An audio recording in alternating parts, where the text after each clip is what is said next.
Very nice. Moving on. Okay. Well, so Anne, let me summarize with putting words in your mouth, and then you can correct me. It looks like you've made all the corrections that that the Board of Review talked about last time and agreed on, and those are now no longer highlighted or in blue or anything like that, because they had discussed them and kind of accepted things as they went, and up until the point at which we left off. Did I get that sort of close? Absolutely, you're 100% right. There are just a couple updates, I guess. I was waiting for some, just a little bit of language that Luke was going to work on as far as exempt from a permit. So I think there's a couple, like back there was a little note about that. Like if you hit this note right here, Luke wordsmith something to address the intent of what's exempt as far as adding insulation. And then Hope and I met on Thursday, as I mentioned in the email. And so, just in here, window replacement whereby installing code compliant windows that do not require a change of headers or structural members are exempt. So I just threw out under exempt items, I just made sure so we didn't have to go do any changes to other sections of the code, that those exempt items are items that those windows are considering that you've upgraded the window to something compliant. And then, like I said, Hope has been gracious enough to kind of, and yeah, I think we're right here at Appendix A. We did the email that I sent over a little after 4 o'clock today. Just John spent some time going through and just giving you an idea of what different permit fees look like under the new proposal. The average, when we averaged them all together, was right at 30%. Modular average increase is 29%, but overall, and wood is 29 or at 30, so overall it's 30%. But this is just kind of a nice breakdown that he went through and went back and looked at actual permits that we've issued last year, and just what the cost point was, and then what it would be with the new proposed code. And this is not considering, however, the newest 2022 price index that came out in February. So this is considering the August 2021 price index that we were looking at before. So just, we had mentioned in our last meeting that staff would just kind of give you a breakdown to kind of look at generally what this increase looked like. And, we're really excited for the thought of making this an annual price index increase based on the ICC, to the annually. So if we either go with the August or the February timing and pricing, that annually we can reflect those increases. So we're not in this position again to be at a 30% increase, that the increase will be more in line with current standards and inflation versus, having to realize not updating fees for another 10-year period again. So thank you to everyone for seeing the merit in doing that, because I think it definitely is considerable. So I think that is pretty much, the other item is that Hope is working on providing us with some guidance on a policy whereby if the blower door test does not meet the air exchange threshold for passing, a list of mitigating items, and we would call for those in an inspection for Jerry to feel verified that they had occurred. And so she is generously offered her time to Lake County to help us put together that policy. And I think it'll meet the intent of what everyone was hoping for, with the guidance of the provision within the 2021 IBC that allows something similar. So I think those are the updates that staff have for everyone to just kind of bring us up to speed of where we're at. So, And I, just a question about this, kind of try to dumb this table down for me a little bit, because you have current, are those dollars, current and proposed, and then the percent of that's proposed over the current? Is that what that is? Right. So the name is just like the square footage on whether it's modular or wood frame. And then current is the current cost of an 1,100 square foot modular. And I can let John kind of add in a little bit, but like the mod 2 and the mod 3 and the wood 2, he also contemplated permits that had other items to them, like porches and decks and garages. And so there's a variation to just kind of give you an idea of different permits. So yes, those are dollar amounts. The current cost for permits under those, like the first one, 1,100 square foot modular, current cost of 2,029, proposed cost under the new price index is 2,320 with a 14% increase. So that's what each one of those is a breakdown of. And then we have, John prepared a valuation on each one of those examples. So if you ever want, we have additional sheets that goes in and breaks down the amenities of each one of those. So we just generally went through,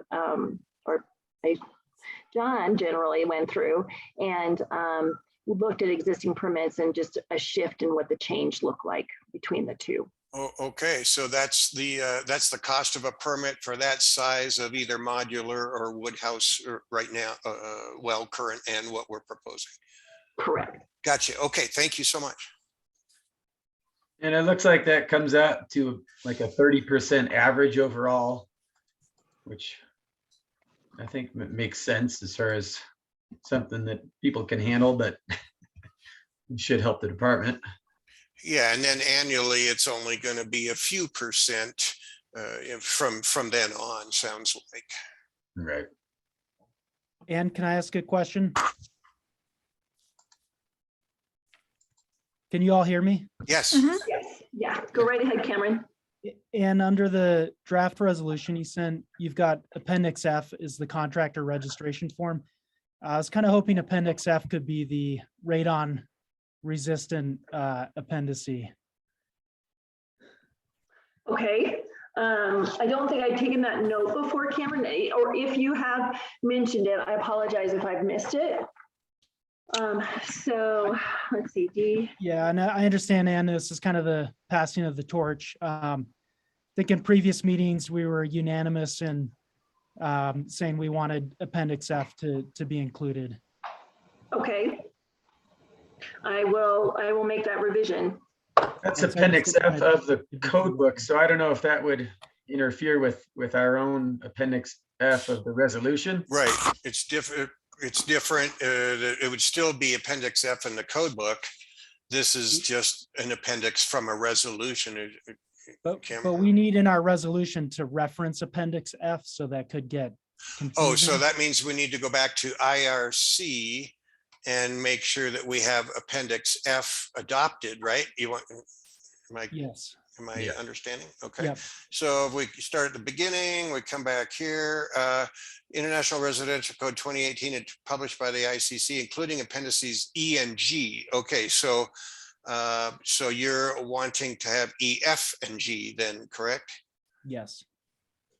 And was there, and sorry, I'm late to the party, so you just tell me what you're thinking, but was there any amendments to Appendix F that we were thinking about? I believe so. I don't think so. Let me flip up the code right quick so everyone can see it. 2018 IRC, and we'll go down to Appendix F. Oops, Appendix F. Radon control. Okay, so a map of high potential, moderate potential, low potential, different zones based on your state. Okay. And let's open this up a little more. Okay, so some definitions, some designs about where it would vent. and loops and ground cover. Okay. Ventilation, size of vent pipes.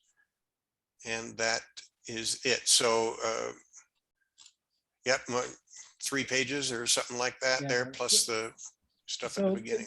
it's a nice appendice because it gives you some technical guidance and it gives you some flexibility in how you approach that as well. You know, with a passive system, the one complication is if you don't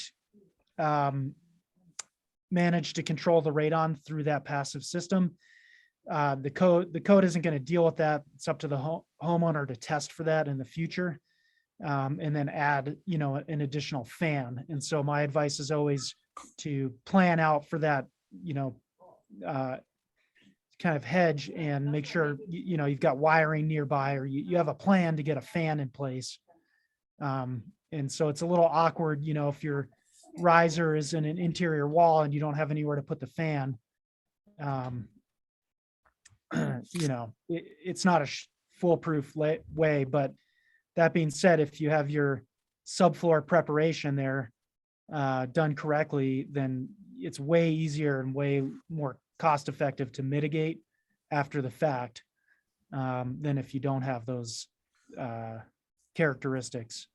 Okay, in your so foundation. this would be required on every new home in Lake County, right? Because it's part of the IRC. Yep. And and I didn't see anything in here about requiring to be tested first. And if it failed, you had to do this. You just have to do this. Is that Yeah, how you see it? it's just preparing the foundation to be more easily mitigated if necessary, and it includes basically the passive mitigation system, which generally works if done correctly. So Yeah, the understanding was it's fairly easy to do in new construction and pretty low cost as well to mitigate your chances of lung cancer. Yeah, and we're one of the few municipalities that doesn't require it in the state. So this will make a number of people happy at the state level. Not that that's why we should do it, but Well, and it's much easier to do it now than to try to come back and create yeah, mitigation after the fact, which is constantly occurring in older housing stock. So yeah, I think there's a lot of merit in doing it now. yeah. Have you heard any sort of ballpark figures as to what such a preparation would cost per home? It depends a little bit on the foundation type, but you know, it's in the low hundreds of dollars of material, and then your time and effort. I'm just trying to think ahead because sometimes, you know, commissioners will ask, Yeah, okay, well, you know, or someone may show up and go, I don't like this, you know, and you're driving the price up and also I just. so yeah, I would say it's probably like $200 to $400 to do it this way versus $2,000 to $4,000 to mitigate after the fact. So it's going to be 10% of the cost of mitigating in the future if you have to go back in and punch a hole in the slab and do all this crazy stuff. And sorry if I hijacked our flow here. I just didn't want this to get forgotten. Okay, so Ann, you got the notes there on adding that? Okay, very good. Yeah, I've got it under, let me just see, under number 2. Okay. Yeah, okay. one thing I want to bring up quick on this is just on the vent pipe. You know, the code here shows it should extend not less than 12 inches above the surface of the roof. Do you feel like that's enough with our snow up here, or would we want to change that to be a little taller? What do you do for your plumbing pipes there? What's the minimum that they have to go up for plumbing vents? Recall that. Jerry might We know addressed in what. the resolution. I mean, I personally stub mine up 3 feet. The thing about this system is it's gonna do the passive venting. It's even if it's covered in snow, it'll still work. Okay. Yeah, if you're not concerned about it, then I'm not either. I just wanted to raise that. Yeah.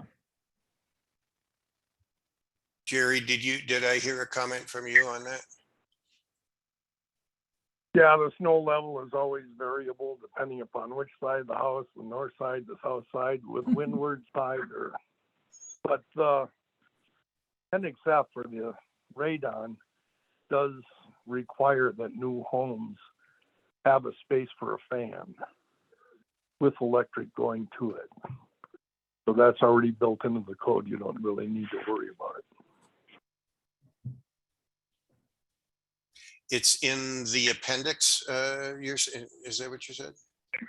Yep, Appendix F, if you adopt Appendix F, they have to take and have the passive system in line with a place for a fan set up. Then if you fail your radon test above a certain level, then you've got to put the fan in.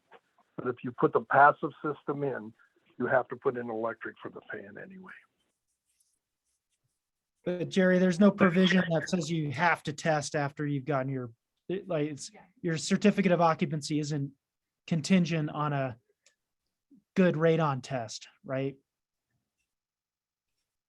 Well, not really. I mean, that's kind of one of those gray areas. We don't have a sign off on it, but pretty much required that it tests the home is occupied. And then if it exceeds levels, then you put the fan in. But that's In on an Colorado, existing home? No, New this home. is all in brand new construction. Okay. I haven't been into it a long time because that's not something that Lake County had been concerned about. But Right. if you're going to take and adopt F, then you have to put in a passive system. And then at the end of the build, you have to have a test how much radon is in the house. And if That's the passive part system- I'm not seeing in the wording. Down below, AF, we just had it. Let me go back up a AF little? 103.8, vent pipe accessibility. Radon vent pipes shall be accessible for future fan installation through an attic or an other area outside the habitable space. And there's an exception. So like if you don't have an attic, if you have a cathedralized space, then you have to have an approved rooftop electrical supply. So that's kind of annoying. But Well, I mean, the electrical supply anywhere in the system, I would prefer that you have the fan as close to the roof as possible, because if there's any leaks in the pipe, that pipe is going to be under negative pressure. So you're not going to have expulsion of air from the pipe. So the closer to the roof the fan is, the better. yeah. But basically you have to run a wire up there, and that can be, where do you put a little J box like on top of the roof? That's kind of a tough ask, I think. Well, no, it doesn't have to be in the roof. It can be in the cold attic. I What mean, if it you have doesn't have to necessarily be outside of the house, but you see the problem when you're pushing poisonous gas and the pipe might leak. It's better to have it under negative pressure than positive inside the building envelope. Yeah. Okay. So that's not a problem. But what Being- I'm saying is if you have a cathedralized attic, you don't have an attic space, then the way around that is you have to have an approved rooftop electrical supply. So that means you have to have I interpret that as you need an outlet on your roof somewhere. Am I understanding that correctly? Yes. So Where, it's either in you know, the with attic passive or, supply, with a passive installation, you have to have an outlet somewhere for a fan. So how does that strike you guys as builders to have to put an outlet on the top of the roof so it's either in the attic or if you don't have an attic, then you're gonna have to have an outside receptacle and a fan, unless you can push it from the crawl space. I don't know enough about it.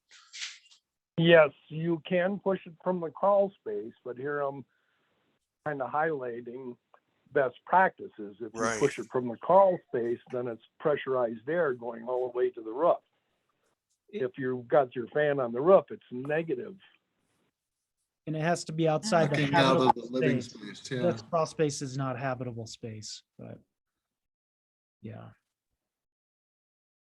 But I mean, we do high efficiency furnaces with PVC all the way through the roof. I mean, all we have to do is test that vent to make sure it doesn't leak, and you could put your fan in the crawl space. Seems reasonable. Because the code would appear to allow them those options there. Well, the best of my memory, and like I say, I haven't dealt with F for a while, but yeah, they don't require that it be outside unless that's recently changed. Yet this appendix hasn't been adopted by any of the jurisdictions that I've worked in, so I'm just unfamiliar with it. Yeah, I did it in Aurora, and we did all, I mean, Colorado is moderate to high for radon on their soil, and it's been ignored way too much. If, in fact, it does cause lung cancer, you know, that's a whole nother debate. But I agree, if you're going to adopt Section F, you put in the passive system, you test for radon. The radon's high, you put a fan in, and you retest. So I'm not seeing anywhere in the code where it does actually require you test for radon. I understand. Not best either. practice, but- Yeah, I'm not either. They're just putting in the system. And then enforcing- 103.12 actually shows power source where that needs to go, which it definitely implies it should be in an attic, but it says other anticipated location event pipe fan. So in my mind, Well, if an and- attic's yeah. not possible, then another location's okay. And here again, with this adoption of our code, there's state regulations on it as well. And they have changed over the years since I've last been involved with it. But usually, shortly after, I mean, you don't hold up your certificate of occupancy, but you require them to get the test and then add the fan later, kind of on a. And I on a imagine code or whatever. our building department might have some radon material brochures and whatnot, or could have Well, that. and you can go to the health department and you can pick up radon tests to do your own home all the time. Yeah. Because the state Jerry's- provides radon. Public health has the radon canisters, and we do have some information in the office on radon. And you know, typically a lot of times it's a standard test, obviously, with any transfer of title, sales, and things like that. So you know, we're supporting those kind of things for resale as well. And also there are quite a few contractors, developers are putting these radon systems in anyway, even that we haven't required them. Yeah. So I mean, So you're my, not preaching my 100% of it. Okay, go ahead. I'm sorry, Jerry, I didn't mean to step on you. I'm sorry. So yeah, my administration part and not seeing a requirement in here for testing is, would this, we're requiring the passive sub-slab, system as part of new construction, but are you proposing that new construction before CO has to have a radon test, or are we just preparing the structure to be able to more easily mitigate if there's ever a future problem? It wouldn't be a bad idea to take and see if you have the passive system in, we test, you add the fan if it fails. I mean, we're talking about a health concern, lung disease, sinus, all sorts of other problems. So that may be a good thing to add to this if it's not specifically worded in there. Well, what's But the last cheaper? I dealt with it. What's that? I'm just thinking what's cheaper. I mean, as a homeowner, I might say, heck, I can buy the fan for $150, but it costs me more than that to test. And then if I fail, I got to buy the fan anyway, and then I got to retest. So, and I don't know, Cameron, you may know more of the prices. Well, there are very cheap tests and there are expensive tests. And the gold standard in real estate is continuous monitoring, which is expensive. And that tells you your real-time radon levels.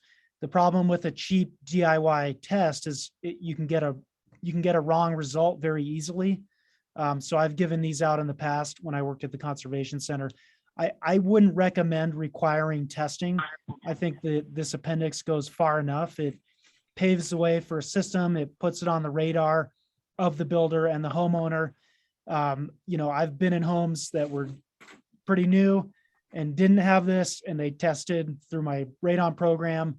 And, it was a big pain in the butt.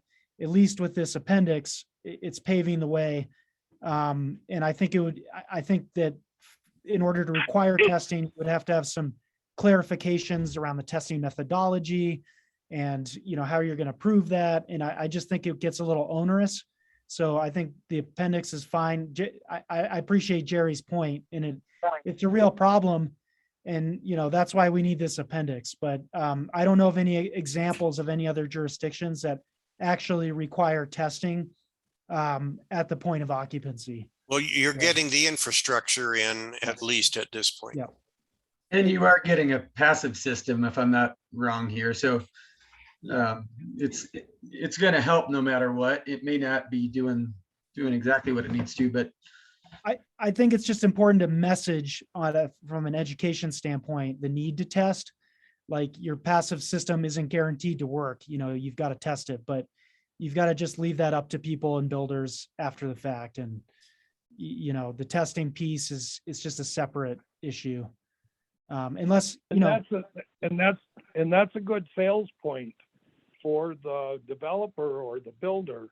yeah. But again, with what you're saying, there's different types of heating systems that stir up different types of problems. So if you have in-floor radiant, you're probably not going to have radon problems like you did if you had forced air.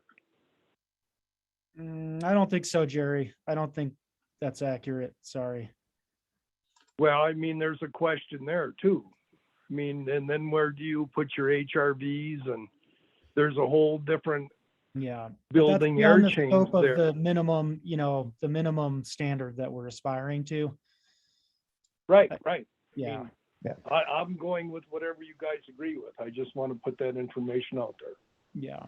We're going from 0 to 80%, and I think that's a huge win if we just adopt it as is. Okay.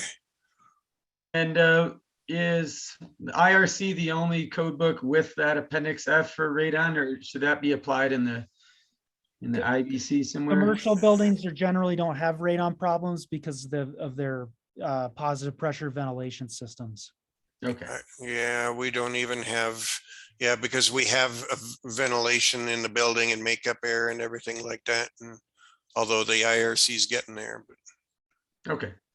Great. I think okay. unless anybody objects, I feel like we're all in agreement on Appendix F and incorporating All right. that in here. Let's see. And so we had Luke was going to help us just a little bit with the wording in a couple spots there. I did And send something over to Ann just a little bit ago on that. okay. In regard to the insulation. I can just read off what I had in mind. Okay. So first of all, if you can scroll up to the exemption. Oh, maybe we were there.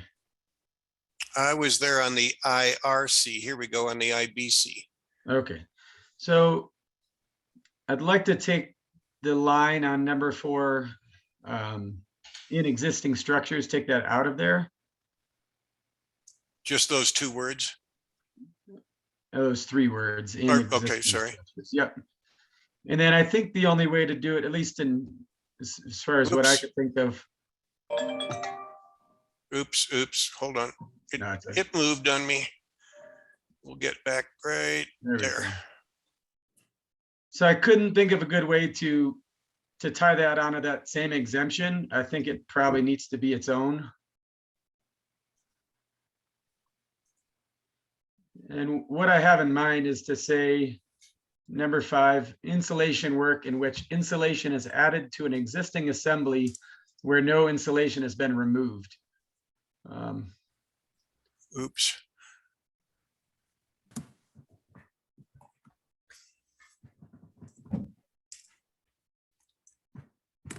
I'm not supposed to be having this right there. Thank you. I can. Okay, say again, Luke. Let me see. Insulation work in which insulation is added to an existing assembly where no insulation has been removed. Just to kind of catch people that, you know, if they see this and thought, oh, I don't have any insulation at all, so I can add a, you know, a 1/2 inch of foam to my walls and call it good. I wouldn't be good with that, but you know, if they have insulation already, we're adding more, whether it's blowing it in the attic or foam on the outside or drill and blow. So if I want to put more insulation in my attic and I want to take it from a stinky old R19 and put R60 in there, I don't need to get a permit for that. I could just blow it in, right? That's my intention here. Yeah. So Luke, I really appreciate that. And that's where I was originally, I would have been in favor of that, but I recently spoke with Doug Jones with the Northwest Council of Governments Weatherization Agency. And he is actually in favor of permits for attic insulation because of all the potential problems and kind of hazards associated with doing that kind of work, especially in Leadville houses, he said. So even if there's insulation up there, there could be a lack of ventilation causing the roof to be rotting out. There could be exposed wiring or, you know, exposed boxes or covers. Can lights that aren't IC rated. Can lights that aren't IC rated. So there's this whole host of like Didn't think problems about that Yeah. Doug Jones was in favor of a permit because he said it's just another set of eyes to, you know, potentially. So Yeah, I could go along with that. I mean, What I about- don't want to make it more expensive for people to weatherize because that's a problem. But What about insulation work in walls in which insulation is added to an existing assembly? Does that make it better? And if you're doing insulation in the attic, then you got to get a permit? Or is work in walls problematic too? working walls can be problematic because you can have lead paint in your drilling, you know, asbestos, you know, all kinds of issues.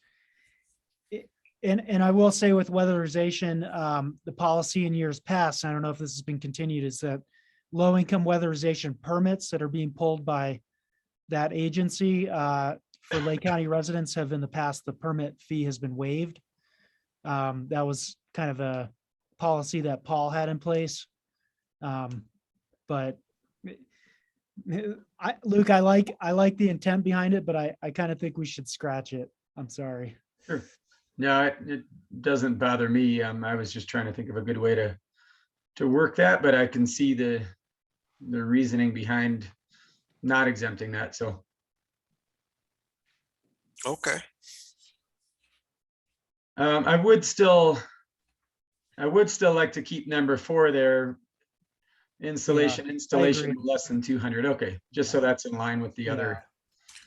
That So way you can that's do a small- basically, if we're all understanding it, that I'm doing a little addition or a little remodel in the kitchen and I got a small little 15-foot wall that's eight feet tall, and I don't have to call for an inspection on my insulation and drywall for that little piece. Yeah.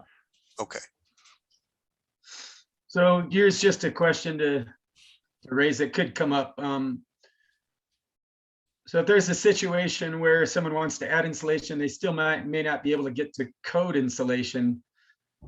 Is there something in the code book that would allow that? I know like in the existing building code, you're required to fill the cavity. I think that in the can be a existing little- building code, it says you can't end up with less insulation than you started with. I can't remember where that was specifically, but I think it's Well, in the 2021, but The IEBC says you have to, if you're just doing the prescriptive thing, you have to follow the IBC, and you can't make it worse. Now, yeah. this would be Hope's bailiwick here more, where we have a chapter 5 for existing Right. buildings in the IECC, and I don't know, you could tell us what that would allow. Well, that just states if it doesn't have insulation in it, you just have to fill the cavity. To a minimum of Oh. R30, I thought, like in the attic, it's a minimum of R30 you have to reach. Not just filling the cavity. I Not for, I haven't heard that one. yeah, not for the thermal envelope. If it's an alteration and it's an existing ceiling,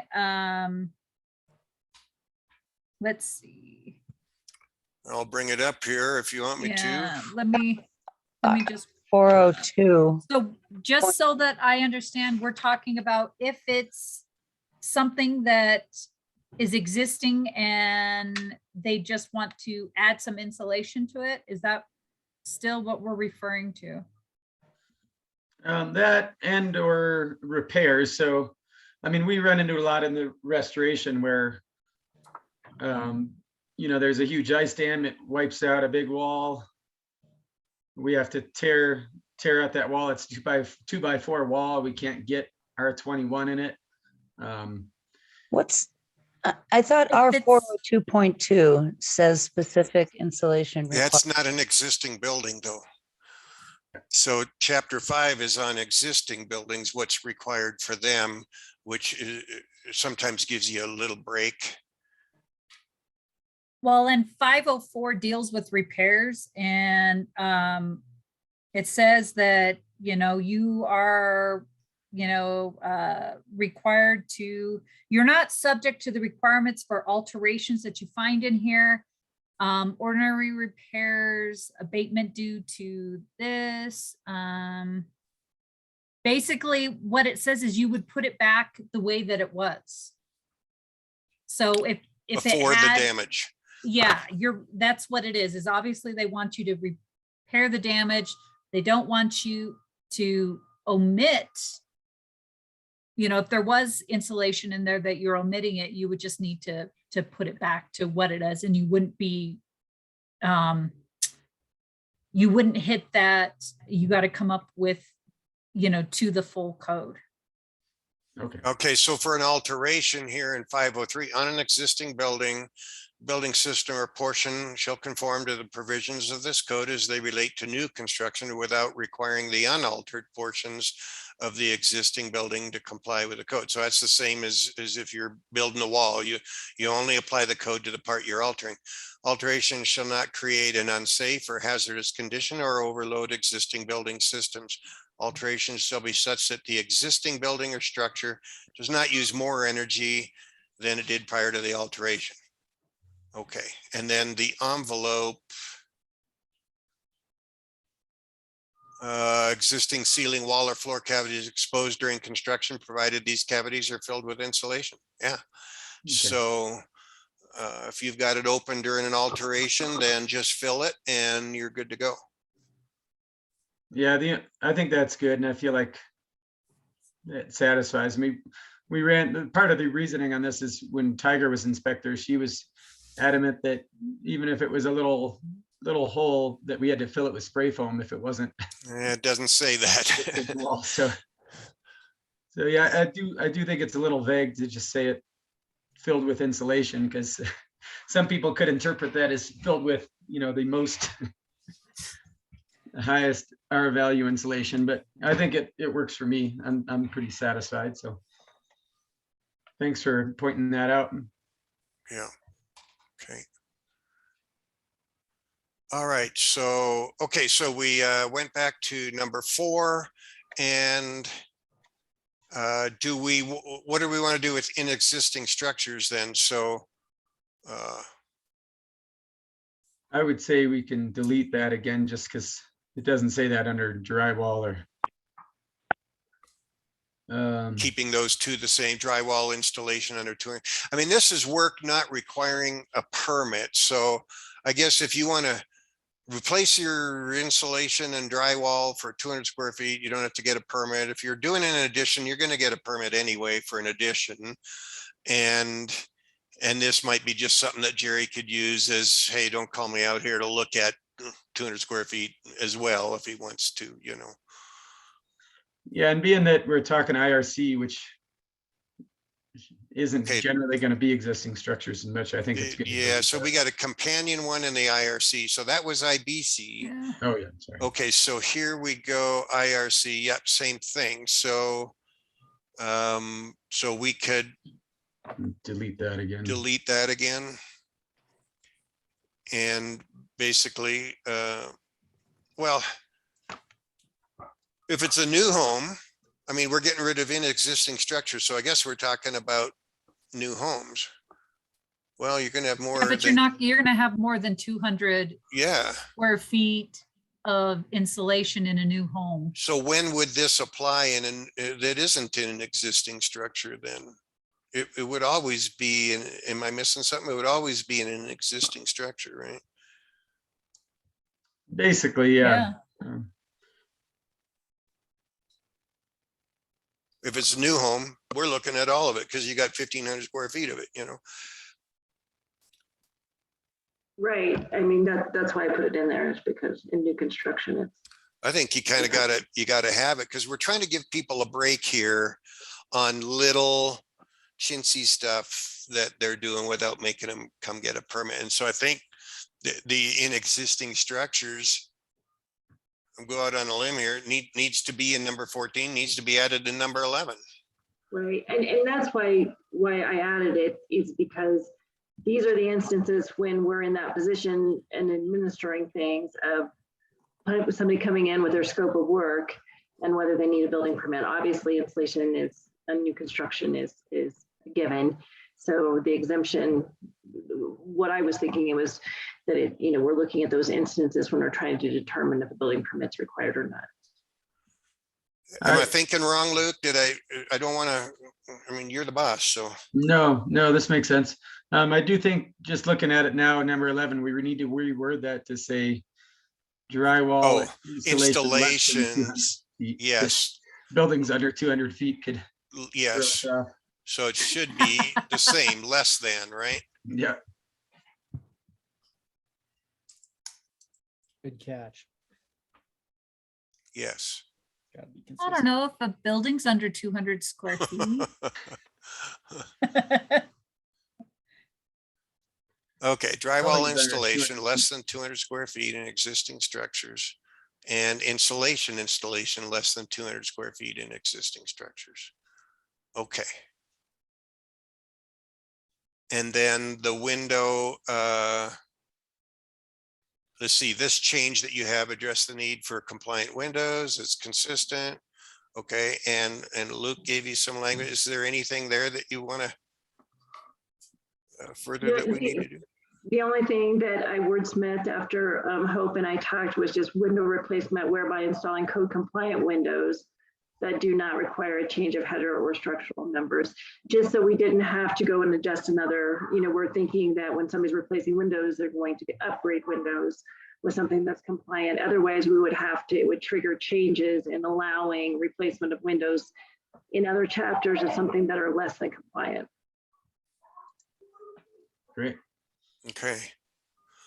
All right, so we're good to move on from there. Oh, wait, did we need to copy this wording in IBC? Nope, I already already have it except for the drywall. I already have it existing in, I already had it in existing structures, but drywall installation under 200 square feet. I don't know where the building one came from in the other. Yeah, example. okay. But yeah, it was already in, I already had it over here. Do we need that in the IEBC as well? It's in there. Okay. If you go, so when you get down to the list down below, it'll be in there as well. Right, yeah, sorry, not yet. Keep going, Dan. Had a momentary brain lapse because it was dinner time, you know. When is it dinner time for you, Dan? It's always food time.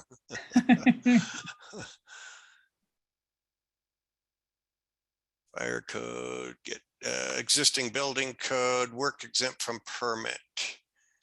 So yeah, I put it the same. Good. And we don't have drywall in here? It wasn't previously in there, so. Now we have siding in here, but didn't we say you had to have a siding permit? We got rid of that exemption, didn't we? For IBC, IRC? Okay, let's go back up. So this is 1052 in the IEBC. Okay, zoom up here real quick. Okay, IBC, there we go. Oh, replacement of exterior. Less than. That should say replacement of exterior siding less than 200 square feet. Well, it says replacement of exterior less than 200 square feet of siding. Is it? Yeah, it got kind Yep, of a little bit. Just need to revamp that. Okay, so that's IBC. And I'll revamp that. Let me go down to IRC. Here we go. Yeah, replacement of exterior siding less than 200 square feet. It probably should read. Yep. Well, I'll get those two. Okay. All right. So we're good with those. Back to IEBC. Oops. I think this was IEBC. Right? Yes. Okay. So that's where we were. So that all matches then. Okay.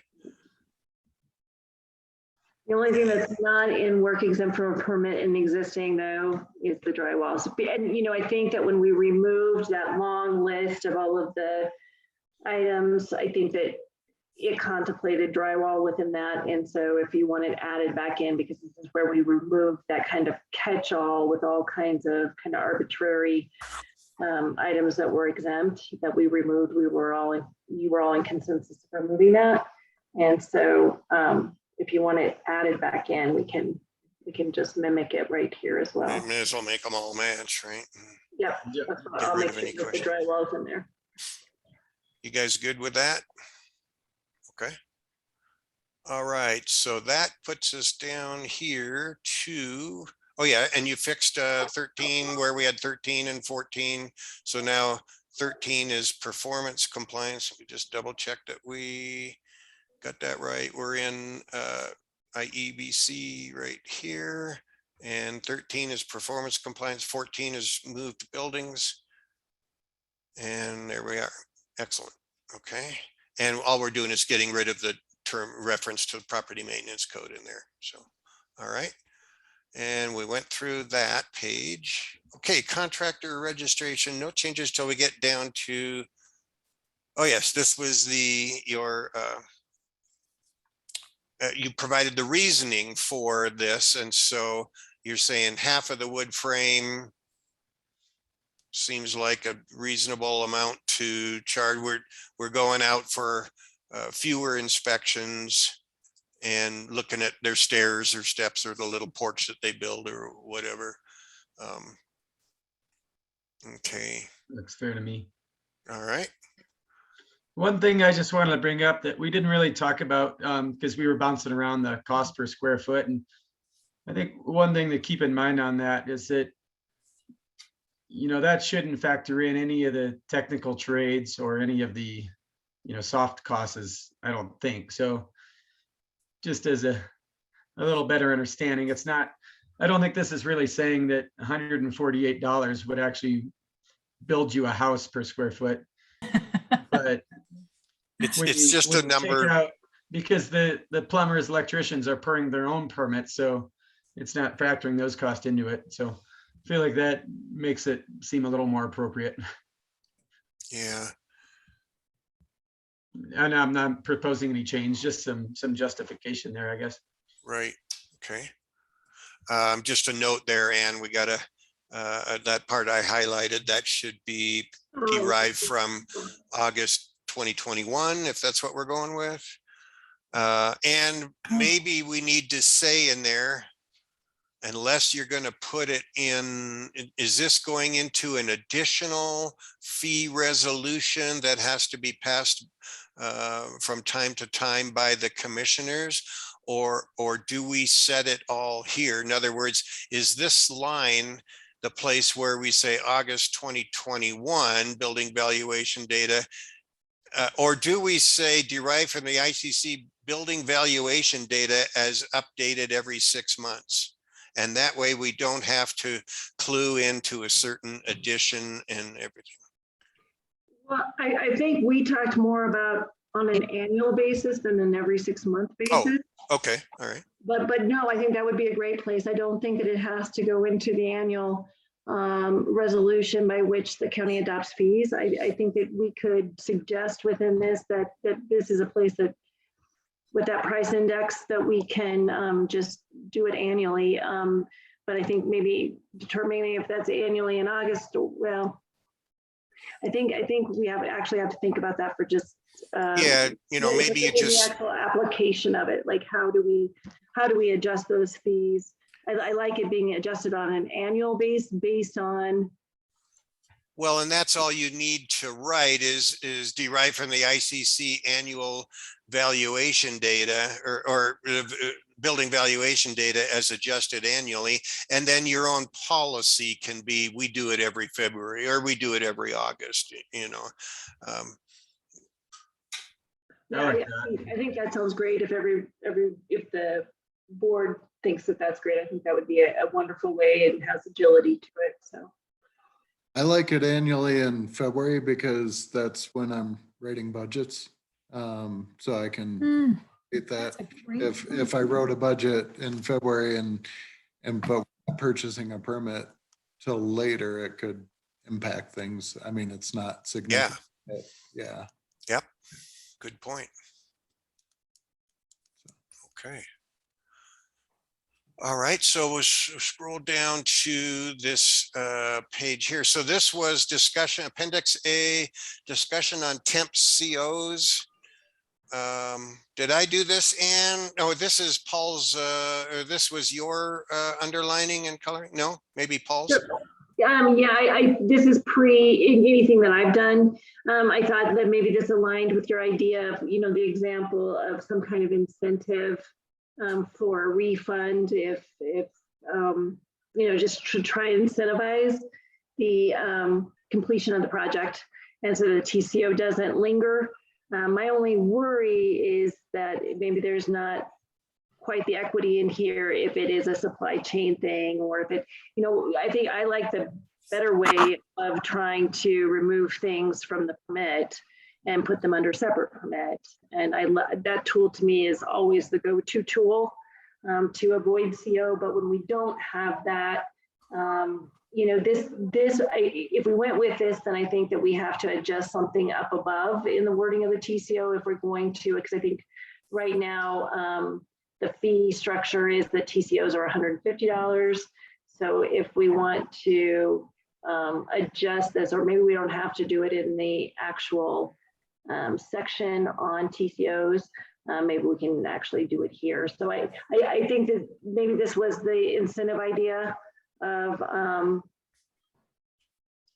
being able to refund half of it if it's done within 30 days. So I have no problem with that if everybody wants to. It's just the concern that sometimes the delays are beyond the contractor or the homeowner's ability, and that incentive may not have quite the equity when you're waiting on supply chain things. What if they gave you a check for $150? Because I know you talked about now we got to try and give rebates, and I got to go through another department and refunds. I mean, and that could be difficult and everything. What if they gave you a check for $150 and you kept it for 30 days, and if they finished everything, you gave it back to them? And if they didn't, you cash it and it's yours. Either way, the net is there's still they're spending $150, but they have the incentive of getting it back if they hurry up. Now if it's out of their hands, then they just tell the owner, hey, it's 150.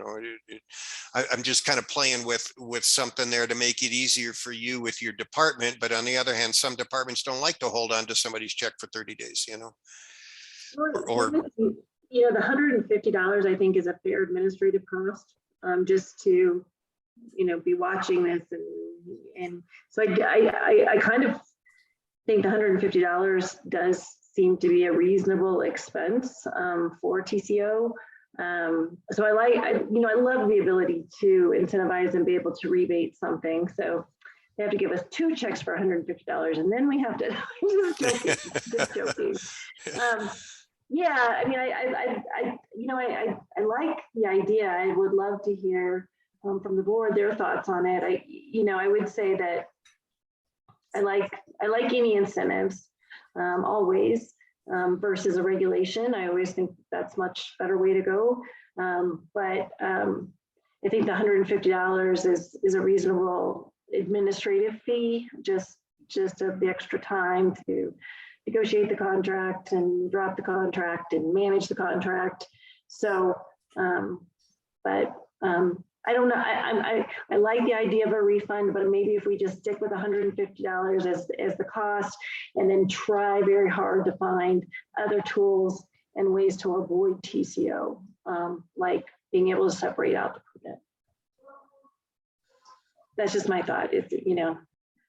Yeah, I fully agree. I feel like trying to actually manage that could just be more of a burden on everybody in the office there. So I would say to simplify it, just sticking with the 150, if that's the right amount. Or some places, and I've worked in a lot of places and helped people in a lot of jurisdictions, and some places just say, we don't do TCOs. We just don't do it. Why? Well, because we used to do it. and then, well, the people are in there, and then you're trying to get stuff done and they won't do it, and it expires. So then you say, all right, I'll give you another 30 days. What else are you going to do? You're going to kick them out, and then the newspaper reporters are there and everything. So it's kind of a sticky mess. And so what do? Well, they don't do a TCO. They say, you're not getting in unless your life safety stuff is done. And if your life safety stuff is done, just put these other items on a separate permit, and here's your CO, and let's just be done with it. I agree with you there, Dan. Because with the weather up here in the seasonal building, it's really hard to take and make sure everything outside is done. Right, but if you were to break it off into another permit, then they'd have 6 months before they had to have an inspection or make some progress. And I've told them that because I've got a lot of decks and siding and stuff like that. So I did tell a lot of the customers now that just what you said. It's just all Put it on a separate permit, and we'll deal with it. Because if it's a deck or something like that, it could be a separate permit. That's right. A lot of cases, and when I was inspecting in Lake County, 2-story house, they got a sliding glass door, no deck out there. Well, we'll just lock it shut. Okay, screw it shut so nobody can open the thing, and we'll give you a separate permit for the deck, and let's move on.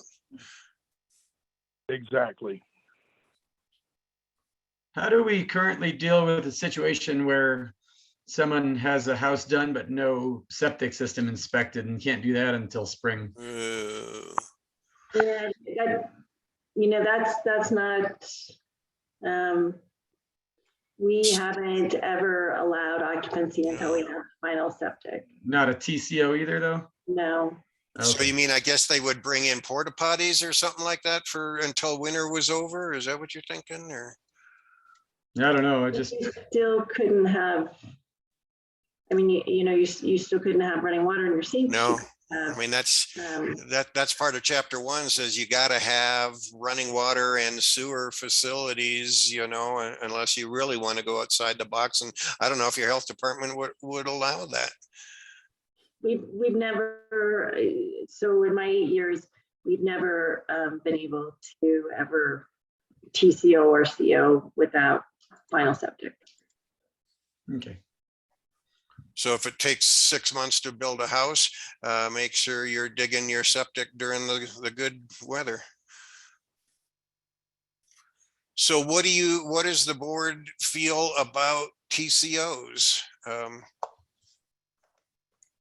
You want to leave it the way it is? Do you want to say, we're just not going to do a TCO because it's just problematic and the building department will issue a separate permit? Do you want the option? I think we need the option to have them. I don't think we can monetarily incentivize, even though I think it's a great idea, but I want to leave TCOs with the board's support at $150. But our policy in the department will be always to try to achieve CO. And if we can do that by removing certain items and putting them on a separate permit, that'll always be our go-to. But I think that we do need to leave the option open on a case-by-case basis. I agree with that.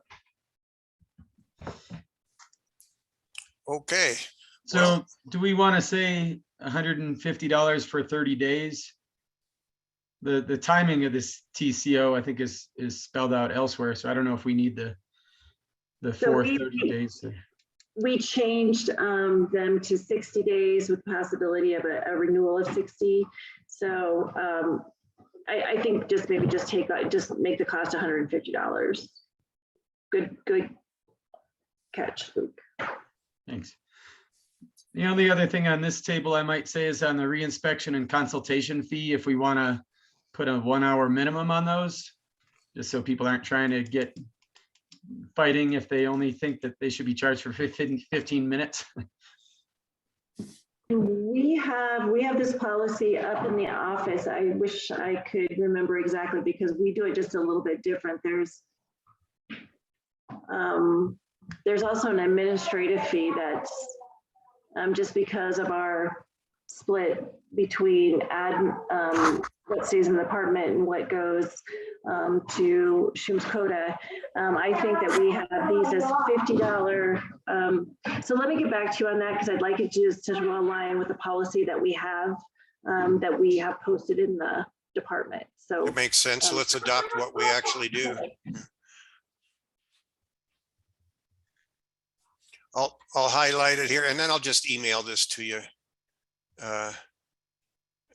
Because I know we've made a few changes and I'll send you my copy. Okay, next page, Appendix B, no changes, nothing different here. This is just how we arrange our fee based on the sub contractors permits. And okay, so this was Appendix C. It was reserved. There was nothing here. I don't like what I did.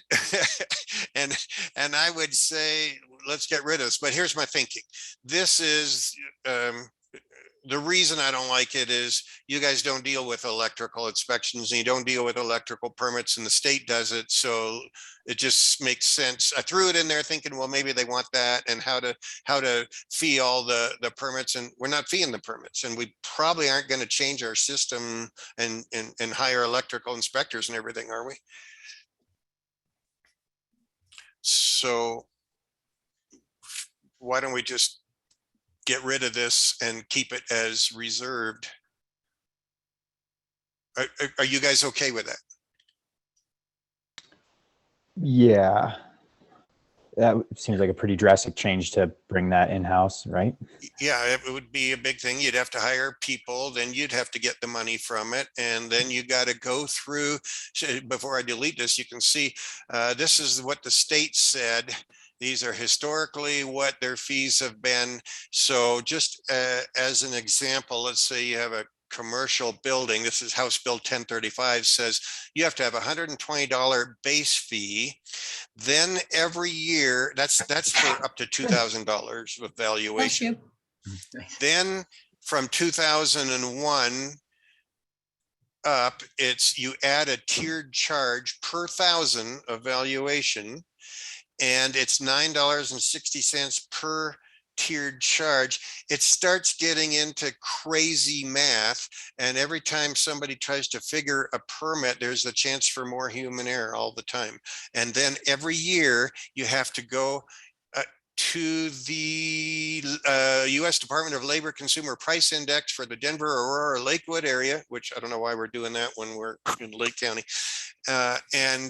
And it goes up, 1.3% or 2.1% or something. So there's this whole thing you've got to go through on a yearly basis. Now we're talking staff time, and Ann's people can't get their work done. Yeah, Yeah, and I'm all also for this would deleting that. include a political conversation on being able to find it in the budget for staffing, so. We aren't even close to a conversation on considering and making them the state doing electrical. This is the way it looks right now. This is the way it's been in the 2012. It was formerly electrical fees. Do you want that in there? Does it matter what it was? If it's just reserved and it's blank, it can be used for anything, right? I would say just get rid of that. I wonder if anywhere in here, we should just have a note saying electric permit fees assessed by state. We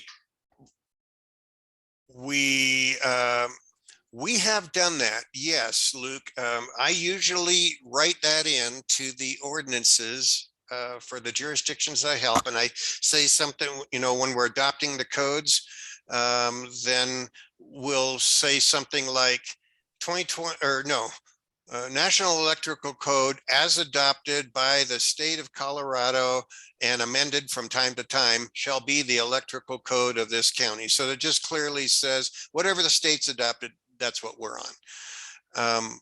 Did I not do that here? It's included. It's included in the beginning. It is. Yeah. Yeah. It was- Number 7. Yeah, it's National Electric Code published by NFPA, the special edition as the specific edition as promulgated, adopted, and amended by the state of Colorado Electrical Board and or its successors. There we go. So that puts you on whatever edition of the NEC that the state has adopted, because that's what they're going to be inspecting to when they come around anyway. So I think maybe your question, Luke, was more like, do we need to note it somewhere that electrical inspections are actually done by the state, not the code? That's right. So, Dan, do you have any direction on do we need, or is that more of just our policy and not really within the Right. Who does the inspections is not really here. We're adopting it. And so who you choose to do an inspection is just an administrative thing. You have Shums Coda doing some inspections. You have the state doing some. You could change that. We don't need to go back to county commissioners to say, we want a different person doing the inspection. You just do it.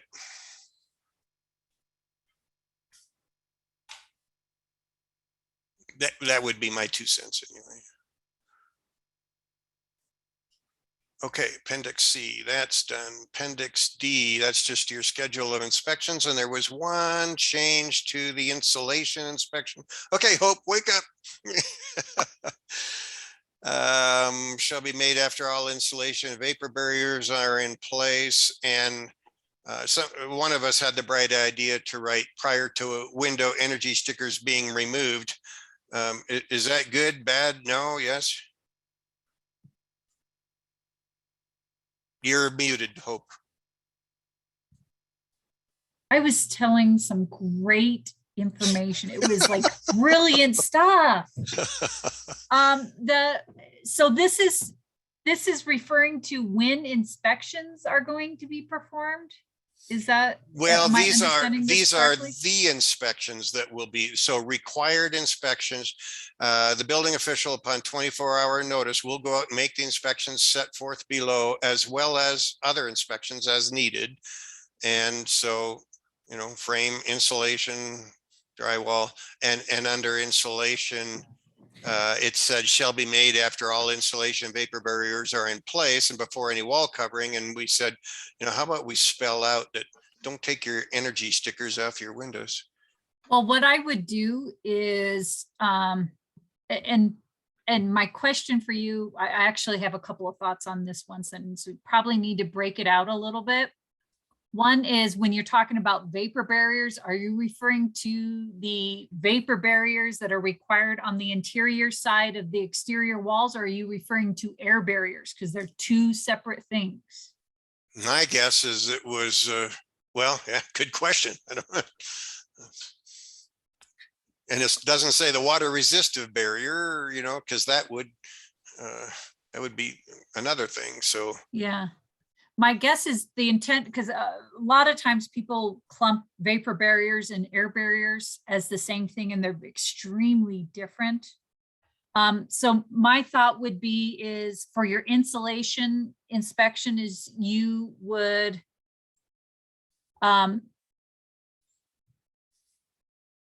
you're here's the other thing too, because like your slab edge insulation, you know, if slab edge insulation is required, you're not permitted to trade it off, no matter what year edition of the energy code you're on.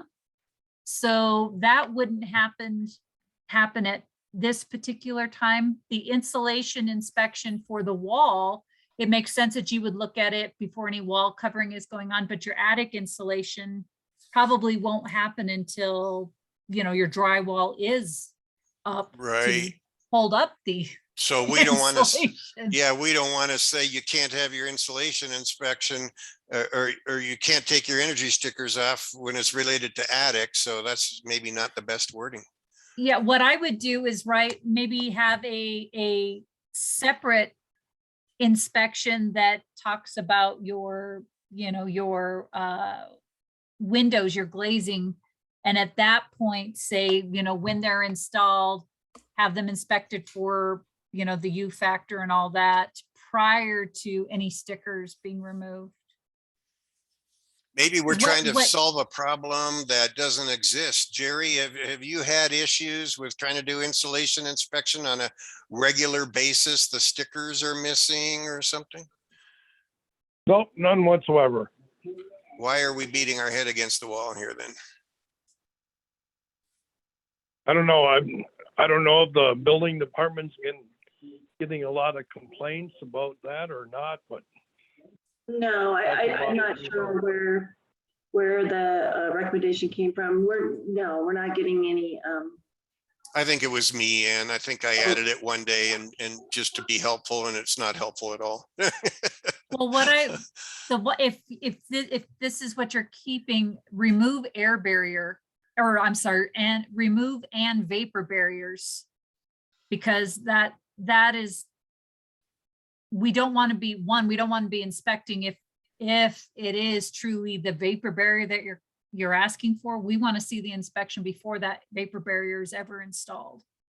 And then my suggestion would be is you add an inspection, especially since now you're going to do blower door testing, that is an air barrier inspection, so that all the areas, you know, are. Yeah, it's a good point. That's a Because good point. you want to set them up to succeed and not set them up to fail. So what if we did this? And everybody see that? Okay, so insulation inspection shall be made after all insulation is in place and before any wall covering material is installed. Then you would add one up here called air barriers. Oh, well, I don't know if that's fair to Jerry, though. to be honest. You're asking Well- Jerry to do an air barrier inspection? Well, he should be No, looking at all of those areas anyway, he's gonna be out looking at, doing a frame inspection, seeing the sole plate and seeing that the joint, from the sole plate and the foundation is sealed. So, Thank you, Luke, but I can handle that one. Thank you. Yeah. I think- I know Tyvek, you I can, mean- Jerry. I mean, your Tyvek is taped and everything. And, I mean, But in my Tyvek is brain, not air barrier. No, okay. So give me an example of what you would be looking at. a 4 mil. Well, because we're talking about air barriers and not vapor barriers or water resistant barriers, correct? Okay, yeah, all Because right. you have the table in 402.4.1.1 that has a list of the air barriers and the locations that are required and how they should be sealed. So like rim joists have to have an air barrier and are sealed. Materials. Yeah, and so, I think you're in. Oh, you mean in the IECC? Yeah, I'm sorry. You Sorry. can go into chapter 11. It's 11. Oh, shoot. Sorry, I haven't been in there. So go into, yes, 1102. There you go.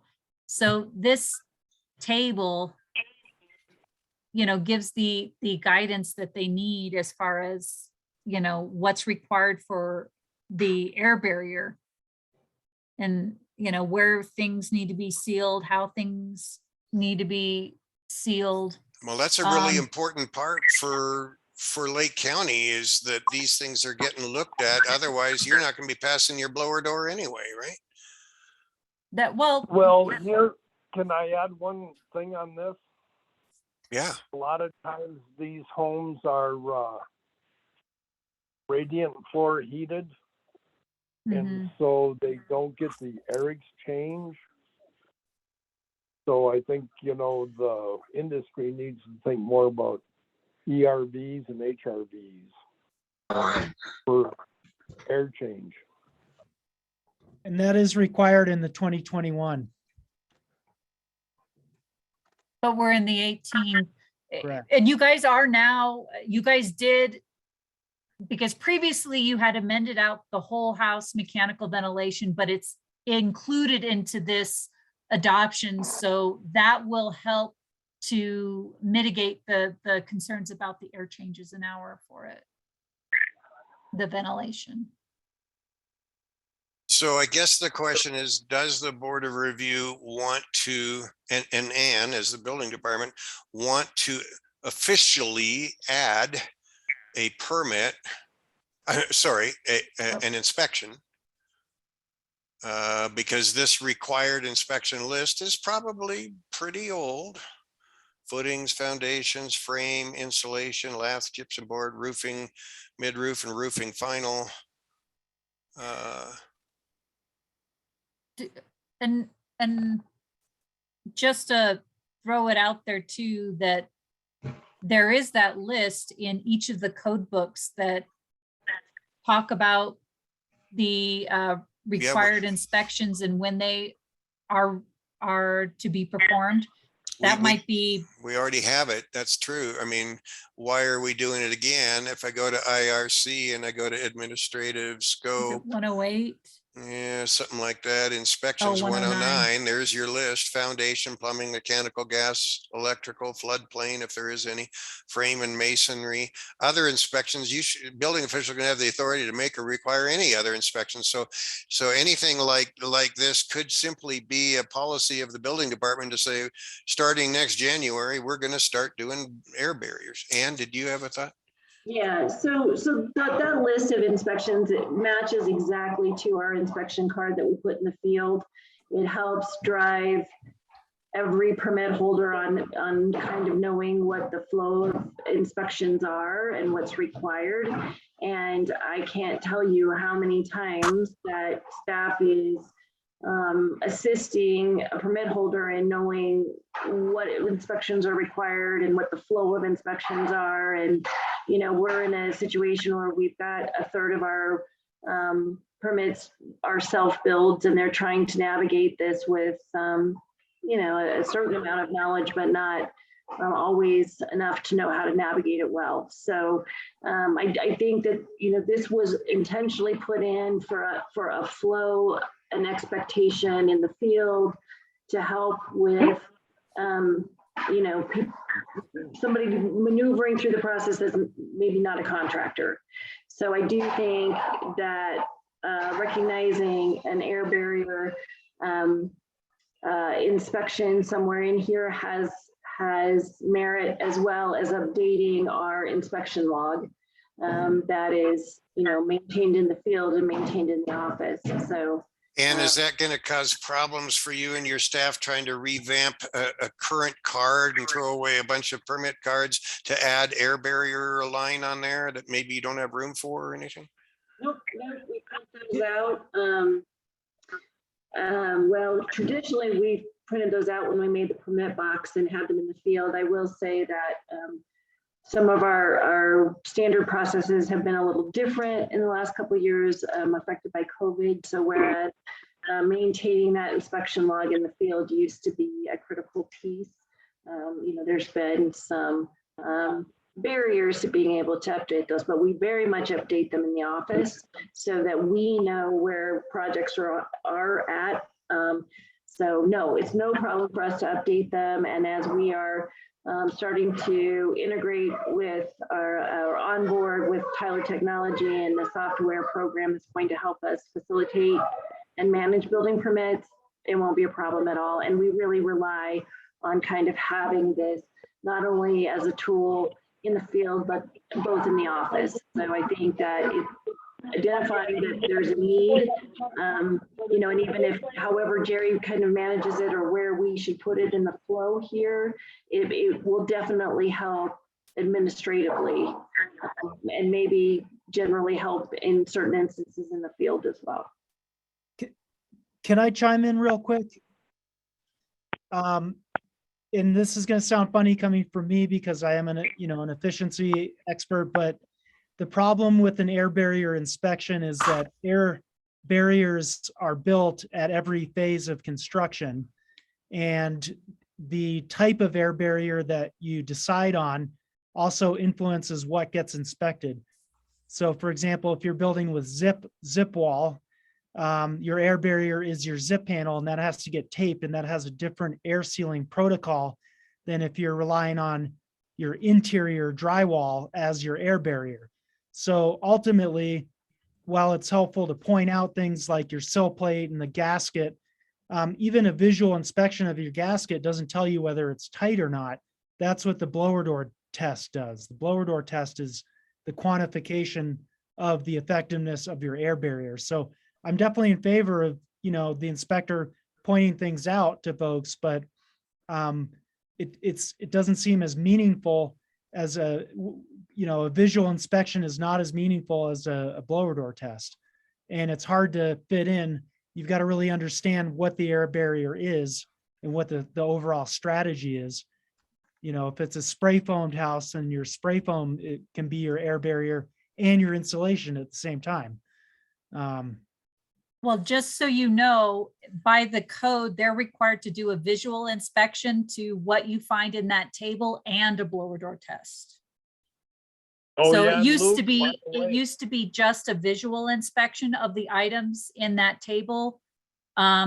Or you could do the test, and now you have to do both the visual inspections of those items and the test. Well, I'm guessing the visual is going to happen at every stage Jerry shows up for other inspections. Then he's probably going to be looking at, you know, when he goes to a frame, he's going to see sill seal, right? When he goes to some, is that right? That's why it's Yeah, hard to call it out as a specific inspection that you have Yeah. to call. I want my air barrier inspected.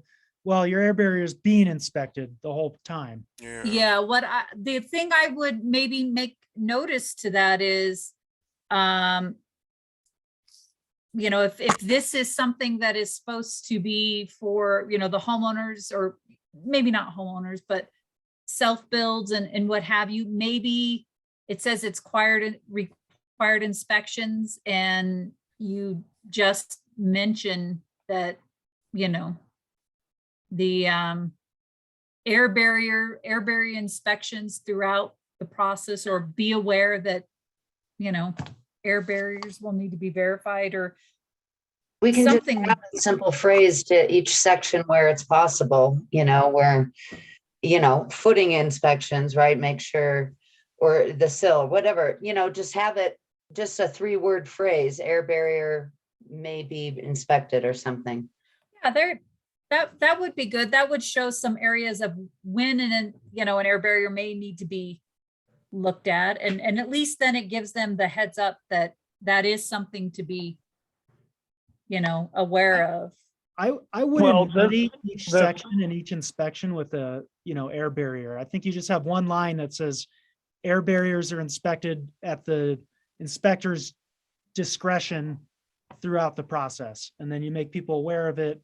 And then they'll probably ask Jerry, when are you going to look at it? And then he can tell them, or Okay, give I them. like that. Oh, hey, can I But that's add to a this? reminder too, add just to this? because the home builders aren't going to do things the same way a contractor will. You know, and that gentle reminder of adding 3 words, I mean, what's it doing? What's it costing? What's it hurting?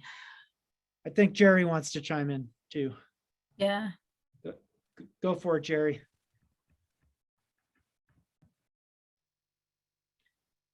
Jerry, you there? I think you're muted, Jerry. How's that? That's better. Now we hear you. I mean, have we had a lot of complaints on this? I mean, has this been a problem? It's going to be when we start requiring blower door testing. It could be. Well, and what I would like to get across to you is I've been through this before in other jurisdictions, and I am certified to do a blower door test. In Rifle, we were going to take and buy the machinery and then rent it out to the contractors to take and use it and then verify it as a, you know, but yeah, I mean, the blower door test, I tell everybody every time I go to an inspection to seal stuff, to take and put stuff off, to take and avoid the problems of being cold in this climate. So I don't know where you're going so far off on this, because I think you're looking for a problem to solve that's not being a problem. I mean, I look for seal plates, I look for foam, I look for foam board on the outside, I look for, you know, I don't know where you're going with this, because I think you're looking at a problem that's not existing. Yeah, I feel like there are probably, I mean, I know there are a lot of things that are being inspected within these other, you know, specific inspection milestones, I guess. So I don't know that we really need to add any language specific to air barriers. We do have the section up there that says, as well as other inspections as needed. Now, you know, a self-build isn't going to know what those are, but we assume they're going to ask questions, and Jerry's going to be there right early on from the build project to help them understand what they'll need to do too. I do the plan reviews, I do all the on-site inspections, I do a lot of the special inspections for them. And have you had a lot of complaints on that? Because I think what you're pushing at is, you know, not a problem. Okay. I'm dealing with a lot of the problems you're talking about on site every day, every half hour. And so I think we should move on with this. I just want to make sure the board's happy with what the direction we're going to go then, since we talked about it. I agree. Exactly. I agree with Jerry. Okay. One thing Jerry brought up at one point, maybe we just need to reconsider, is talking about not doing drywall inspection, drywall screw inspection anymore. Unless it's a fire rated assembly. That is what the code calls for, and it saves time. I mean, you can walk through a house and do a drywall inspection about as fast as you can walk, you know. Now on the other side, I might look at the bathroom a little bit more, or the garage, you know. So there's that, you know. If you've got livable above, did they put the 5/8 up there, and did they screw it every 6 inches the way it says it has to? You know, those would be a couple of areas. So that's kind of a reason to keep it if you wanted to. If you're really short-staffed and just don't have time, then you could get rid of drywall, or another one. Sometimes if you're going to get rid of an inspection, we've gotten rid of roof finals in the past. If you're going to get rid of the final or the mid roof, I'd keep the mid roof, because you can see a lot more, and you can tell what's going on, and you can see if they're doing it right. At the final, it just looks like a roof, you know. Yeah, and you Okay, don't really Dan. need a specific inspection for a roof final. You can do that on, You could do it during the building final. Yeah. yeah. Well, yeah, on the new, but not on a roof permit, not on a re-roof. So what I want to say is, hold on to those. Don't let those go. So how do you feel about the drywall? You got to do the drywall. You have to, I've you seen have so to, many, sloppy installations. I want to hold up on that. the Okay. last 2 jobs I saw had 4 screws in for a 4x8 sheet of drywall. So, I mean,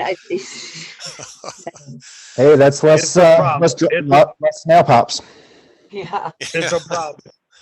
Yeah, I'm fine with that. Final I roof. just thought that came up earlier in our discussion, so Okay. I'm good to And, leave it just like it is. final roofs too. On the final roof, you need to make sure they clean up all of their trash. So the final roof is important as well.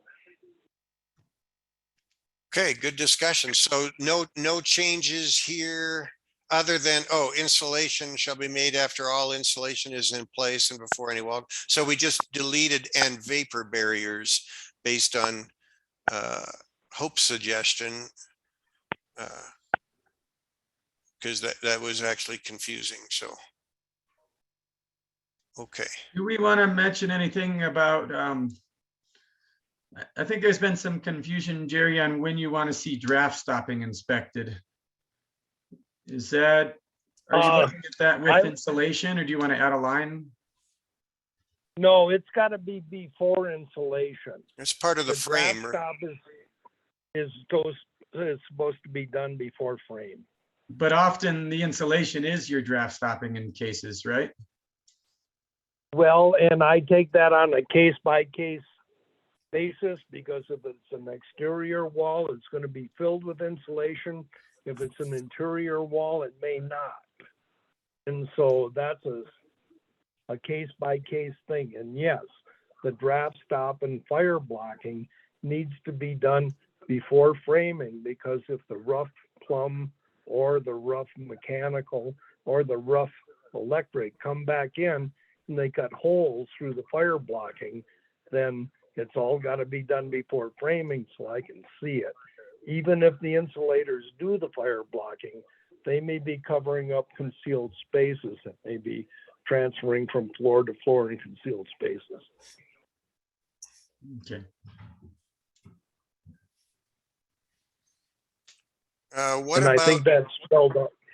I think that's spelled out in the IRC. What about this at mid-roof? The mid-roof inspection shall be made after the underlayment has been installed. We added the words underlayment and flashing. Maybe that doesn't work for you, Jerry. I don't know. Is that an issue where you want the edge metal and everything on first, or they get it on later and it's okay? The edge metal and that around here doesn't matter much because there's so much ice slides and buildup. So the main thing I want to see is they get at least 6 to 7 feet above the warm wall with ice and water. And most of the roofers around here have been doing the whole thing in ice and water. Okay, so I'll So- take that out, but if we're requiring something other than the code, we should make a note of that in our amendments here. In other words, the code just says 2 feet inside the exterior wall. So it sounds like that should be a line that's added into that code section for 6 feet inside the exterior wall. It's always been in It's there. already- It was in the previous resolution, Dan, so it should have already been in. Oh, well, let's just go up and see if I'm missing it here. So mechanical, let's It's see. right I'd there. Just recommend went they do past the it. whole house. Yeah, you just went past it. Okay, let's see, address, right foundation, there, roof Brian. assemblies. It's right there. And here Okay. again, everybody has There it got is. full ice and water, so Yeah, shall extend from the edge of the eave to a point at least 72 inches inside the interior wall line. Okay, you got it. Valleys, 36-inch wide layer, 18 inches each way of the center. All and I right, do that in process, so I can see everything that's exposed. They can do it in process. all right, so we good, Luke, and we move on. All right, snow load tables, no changes to that. Oh, other than the note at the bottom, it used to come from ASC E702. The updated version adopted by the codes is ASC E716. So all I did was update the edition, the standard edition. I want to just touch base on the snow load stuff. I'm just curious where that came from, if it needs to be looked into again, or as far as the snow loads based on elevation. That's something Lake County's had for a long time, and I don't know. Ann, do you know where we got that, or you know? So what makes me think of it is like, and right where you live, Cameron, actually, it's not a crazy high elevation. It's 10,300 or in that range, but they get a lot of snow up there. So I'm just not absolutely confident that that elevation is so strictly related to snow load around here. I think you need to go back to the Colorado Engineers Society or somewhere, and they set the snow load for all over the state. And it They is did. valid. They did a review of it fairly like 2-3 years ago, 4 years ago. And I've got it here. They updated it all. And let's see. And the only thing that got me thinking about this is that I've seen other counties have like a snow load map. Yep. Often it's an interactive map where you can see different shading meeting different snow loads, or click on it and it'll show you what it is for that area. But that Well, makes- and then again, you have to plan for wind and drifting. right. Yeah, I would suggest if you've got an update into, we could, we could look at any potential updates of these standards that were engineered standards that we brought forward. But as far as integrating something as different as that, Luke, I think that just, an FYI, I think that would take a certain amount of time. Yeah. To vet, and Yeah. that's kind of that might delay things a bit if you want us to get into some kind of study and think of even, I don't know if you're meaning as far as going into some ability to have some kind of mapping table or chart. That's going to take us a period of time to do, and would probably set us back in this adoption of it. No, in the short term, I guess I just wanted some assurance that, this is valid, that an engineer has blessed this somewhere. I can't imagine anybody making this other than an engineer. That's right. Yeah. And we did have, when I first started, even we had, I don't think it was SEH, I don't think it's the county engineering firm, but we did review it and found it to be consistent. So I can look back and find where we did, and it may align with what Dan, the update, or we can see if there's any changes based on the update that Dan is referencing. But yes, it does have a basis in. Yeah, no, no need for that. I'm satisfied. Just a little cleanup on this page, I think would be good. There's one of the under 10,800 feet. It says SO, I think, instead of 50, and little things that look like text translation got weird, but Yeah. yeah, otherwise I'm good with this. Well, let me just fix it. And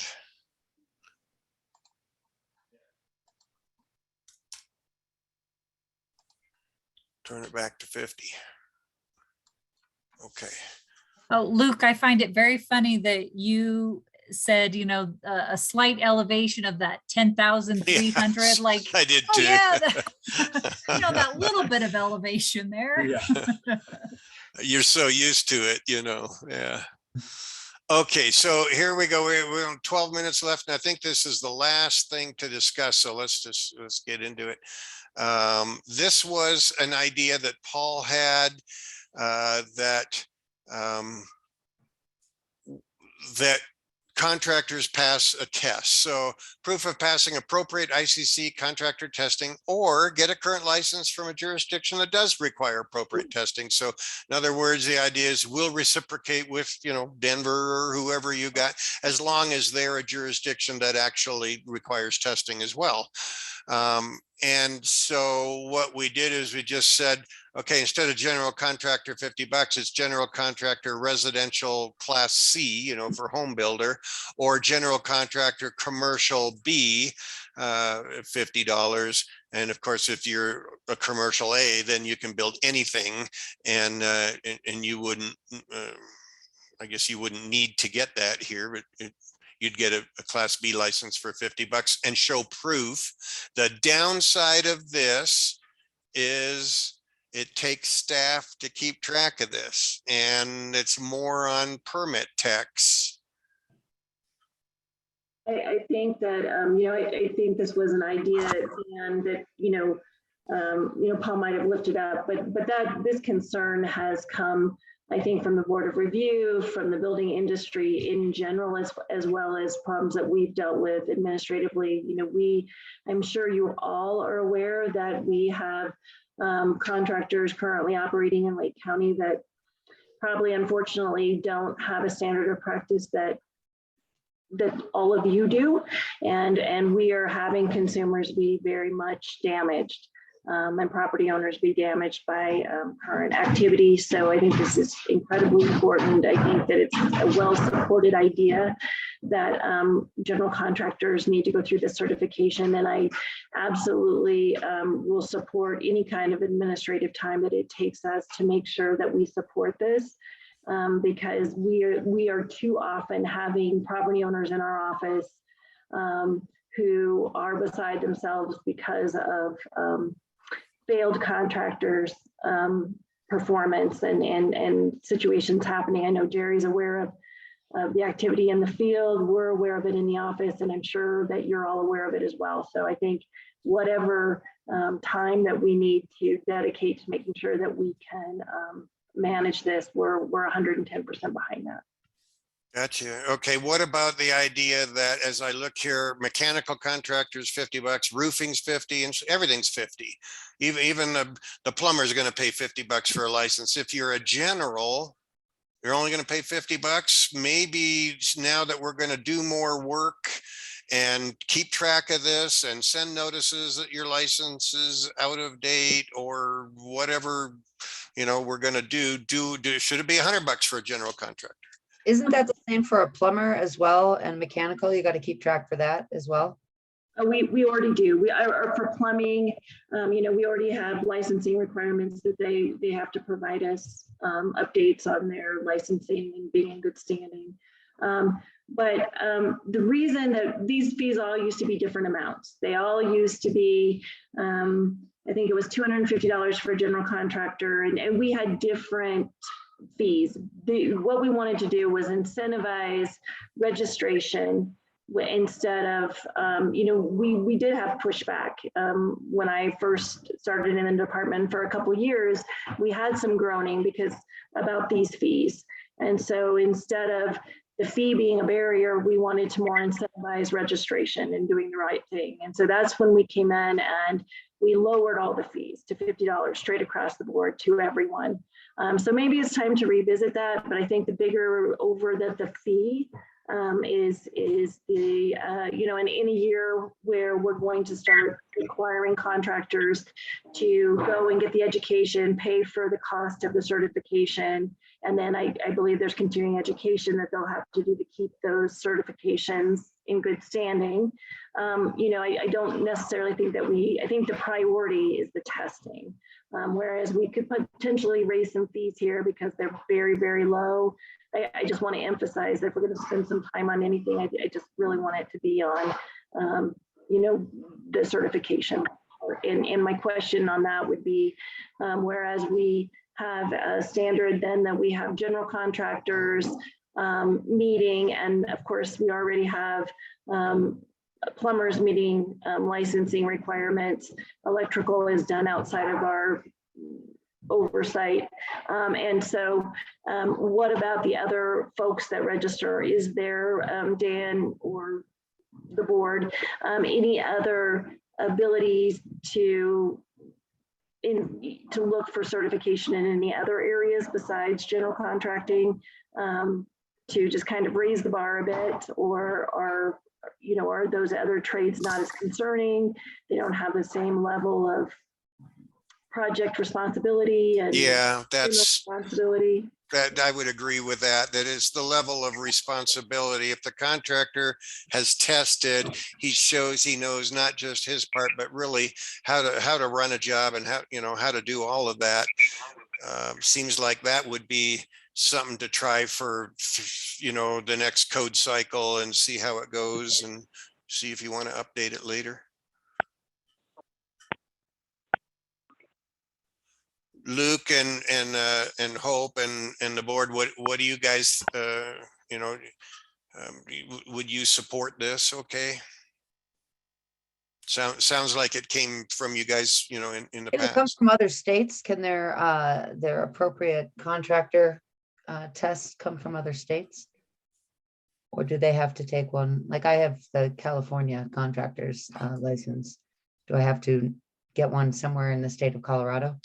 All this says is proof of passing the appropriate ICC contractor testing or a current license from a jurisdiction that requires appropriate testing. So I don't know, it's up to Ann, but I would think so. Yeah. I think that we would need to create that reciprocal list of, but I can't see why that wouldn't, a license that's in good standing in another state. It'd be, I don't anticipate that wouldn't be, that wouldn't meet the threshold. Probably So- just have to call that jurisdiction and make sure they actually test people before they give them the license. Yeah, Right. the other thing it says is passing of a test or a current license. So are we saying they have to have a current license somewhere in the continental US or just have passed an exam and then pay the registration fee? So that's a little vague. So I think Dan, you added that wording for us. So yeah, I definitely would want something that has the intent that we want. So certification through the ICC. So I don't think it's passing appropriate ICC contractor testing or current license. So I think it's the certification that is listed below, or that we need to develop. There's sometimes we'll take it on a case-by-case basis, but I think generally we could dial that in a little bit policy-wise, right, Dan? Yeah, I think you can do what you want as long as this says we're going to require testing. So you go get your test, or else you give us, maybe you have a current license from someplace that does test. Great, we'll accept that. That's different though. So that's different than what Ann's saying. Ann's saying that there's a certain, so like if me, for example, if I took the exam, but I'm not currently licensed as a contractor in California, but I took their contractor's exam, right? Are we saying Oh, I see. have to be current in somewhere as a current licensed contractor and then transfer that here? Are we saying that you've taken the exam, you're registering in our county, you're a general contractor. I think that's where I'm not understanding this wording. I would say you have to have a current licensing. I don't think that you can have proof that you tested 10 years ago. I think it's got to be a current license. That would reflect the intent of what we're trying to do, is that you're knowledgeable about current code. We should make that change to within 3 years, or that's our code cycle. I mean, it should be clear on what we're saying. Yeah, I would say that it's current, as in it's actively current at the moment. Your license isn't up for renewal, hasn't expired. But is it, Okay. does it have to be on the 2018 code, or is it okay that they took it on the 2012 code? Right. Right. And I think that, yeah, I think that'll be where we need to kind of dial in exactly if they Your don't. policy. Right. And how Yeah. about owner But- builders?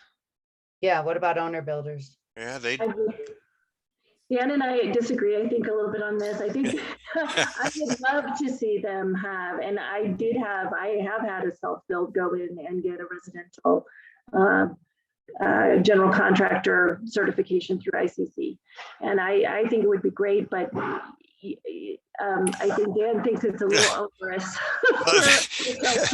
that's, and I defer. This is Lake County. This is your county and the board's county. And so that's just my 2 cents. What if you met in the middle and said, and the building department says, if you're a homeowner, here's our test. And here's 40 questions that we want you to be able to answer, and you come up with your own or something. Cameron, you think no? I don't like it because the creation of questions is predicated on a body of knowledge that then becomes arbitrary based on the questions. So what should a homeowner, or should they have anything that they have to do? Do they just stumble along and take more of Jerry's time? Yep. And that's the problem. I mean, they take a lot of staff time. They take a lot of Jerry's time.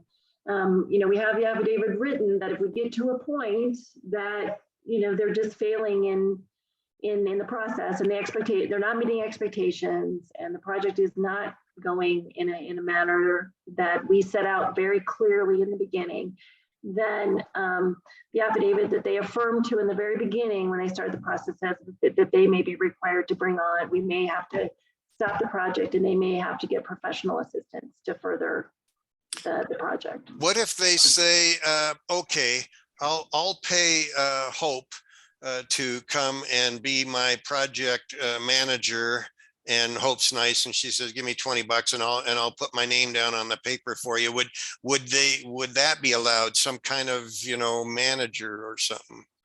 No, we don't, that right now, if we don't like offer the ability to have a proxy, I guess, because I think you're saying somebody that wouldn't be registering as a general contractor, Right. ability of the permit.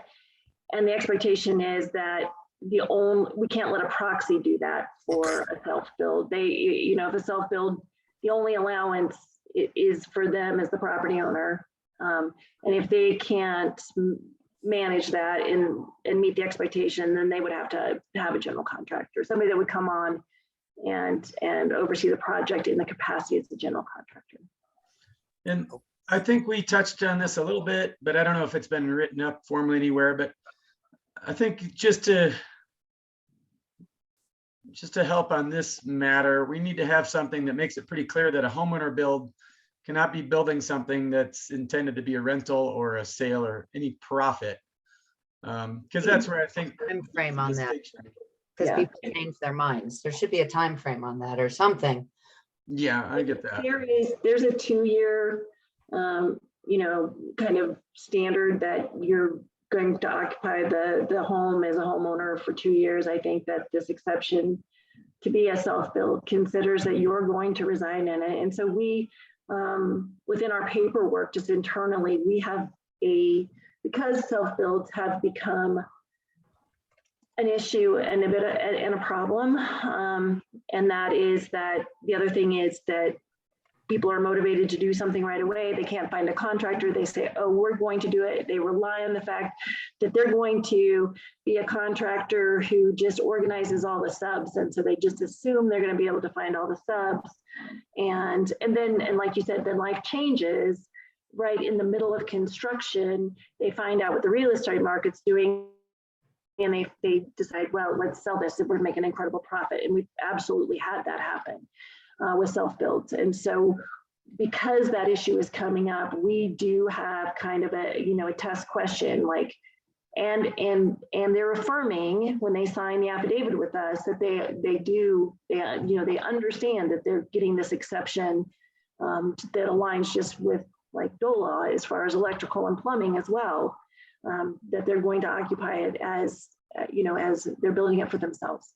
And so we have certain affirmations and an affidavit that they're going to have to do in the office, and they sign it, which, they're putting themselves out there that this is their intent. And yes, things change, but those allowances to be able to pull those permits and do those things are only there if you're going to occupy the structure and you're not doing it as resell or rent or spec house or whatever that is. So How are you double checking that? Do you just Yeah, look what's at the what's last Well, listings? I mean, Let me, there's a bunch of different can I ways. step And in? yeah, you go ahead, Jerry. Well, usually in a project like that, I can discover that information a little bit right into the framing process because I get to know everybody involved in it. So then it becomes apparent that it's not going to be a homeowner build. But, and along with that, every time I go out on an inspection, if any of you people want to ride along with me and see what I'm seeing out there, right on the ground, and get your boots wet and your toes cold, you're welcome to come with me. So it sounds like we need a little bit of tweaking of the wording here for specifying how current or what test that they were tested to or something. That is more detailed and restrictive than most of the jurisdictions that I've worked with. They say we require testing. We don't care what edition it was on. You can make it however you like. If you want a certain edition late, 2015 or later or something like that, But I'm sorry, but the question I have with that, or the concern I have with that, is a contractor could have gotten their license and tested to the 2012, but they still have to get the CEUs to maintain it. So they're constantly doing that training that should be bringing them up with the updated codes. That's true. And so I don't know that it would be, you don't want to lose out on contractors that have had, 15 years out in the field, all their experience, bringing it in because they tested to the 2009 edition of the code as opposed to the 2018 edition of the code. I'd like to also add one more thing. So what I'm hearing is that I need to go to Eagle County or Denver and become a licensed contractor there, even though I'll never do any work. No. That I need to be licensed already, like an active licensed contractor, not just take a test. No, that's No, not what it says. or. It says you have to pass an ICC test or else you have to give us a license that requires testing. Right, but then I asked Ann if I had done that from another state and passed my exams. I passed an exam. That's what I'm saying. There's a difference between passing an exam and having a current active contractor's license. Right, we're accepting either with this, either or. So Correct. one or the other is fine. Well, I think that we just need to, I think also though that we need to see what you've passed and what that is, because I hear you, Hope, saying that maybe they passed and were certified in 2009, right? But they've never kept their certification active. I just think that you need to have had a current license within maybe a period of time. Maybe it's 3 years or something, but I do think like right now as we're, I do think we need to dial this in a little bit. Because we're not agreeing at all. We're both saying two different things, all of us, or three or four. You're saying it's a current within the code cycle. Hope Medina, sorry, I don't need to ID your last name. I'm the one talking. You're fine. We're hoping Hope. We get it. That, you know, someone that's been, you know, took the license 12 years ago and is doing that. There's just, this wording does not say what you're saying, Anne. Okay, well, but you know, we're at 7:06, so I think that we can wordsmith this. Everybody can give their input on it, and we can come back with better wording, because this isn't. Yeah, I think the intent is that we have people operating and representing themselves as contractors who have no ability to manage a project or even know how to frame a house. So we need to raise the bar and look for some standard by which contractors meet a certain standard in order to pull a building permit to protect the public. And Right. that's the bottom line. So we can spend a little time and put the rails around what the best practice is. But I think, you know, the intent is the same. So thanks for identifying that. You know, we need to be more specific in what we will accept and what to meet the intent. And is there any decision by the board on the homeowner builders that, do we need to make them do anything? If so, we can get that wording in there. I just sent you all an email. There is a owner builder exam required in British Columbia, and they have a study guide. So I just emailed you all a link to that if anyone wants to take a look. Maybe Okay. that's something we could replicate. Doesn't I Frisco, don't think it's unfair to include something if 30% of the housing is being built by owner builders. I feel like there should be some bar that they have to step over. It seems like they're the most burdensome in general to admin as well. Yeah, I could go either way on that. I'd be open to something, but I do think that if we're covered enough with the affidavit and we're upholding that, then I'm comfortable with them not doing anything. Just as a former owner builder, I kind of see it both ways. Yeah. Charlie, were you saying something about Frisco? doesn't Town of Frisco require owner builders to pass something too? Might be worth some research to see what they require. I believe so. I think they actually have a class that they take over there too, which I don't think we want to try and go down that road, but I think that's a good road to go down. You can, but yeah, I mean, I think it's a nice idea. It's just trying to set that up administratively. I think could be a chore for us. So. And the only reason that I highlighted those words at the top of the line there, because it says beginning January 1st, 2013, the building department will require all contractors to be registered. And I thought maybe it's about time to say beginning then they did require all contractors. That's all. That was the end of this. Oh, well, we got the two lines there that just helps delineate. General contractors doing work on residential buildings shall provide proof of testing to the ICC National Standard Residential Building Contractors C test, and those doing commercial work go to the contractor B test, just to clarify which test for which thing. Okay, so we'll get those made, and that was the end of the ordinance. So I'm back in your hands, Luke. Right. I feel like we've covered everything well. I would like to just raise the issue of the window U values, but I'll send an email out with something I might propose to steal from the 2021 codes on that. I won't take up any more time. I think we've done everything we need to tonight. So unless there's anything else, can I get a motion to adjourn? Motion to adjourn. Second. All in favor? Aye. Aye. All right, meeting Thanks, all. adjourned at 7:11. Bye-bye. Okay, Thanks. Talk to you on the emails. Yes. Thanks, everyone. All right. Thanks. Thanks, everybody. Bye.